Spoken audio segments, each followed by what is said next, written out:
daghan na gyud kay mga pamaymay trabahuan ron ba gustong mahimong amo. Kada mo.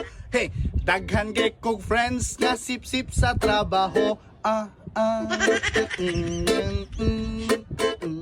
Unya kaming tanan siya daw ang maswito.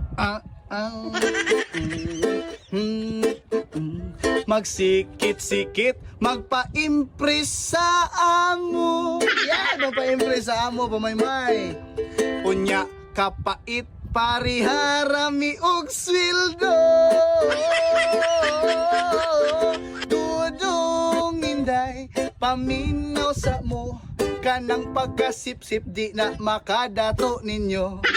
Daghan kay kog friends, mga sip-sip nga friends. Hilig kay ka og promotion, dili ka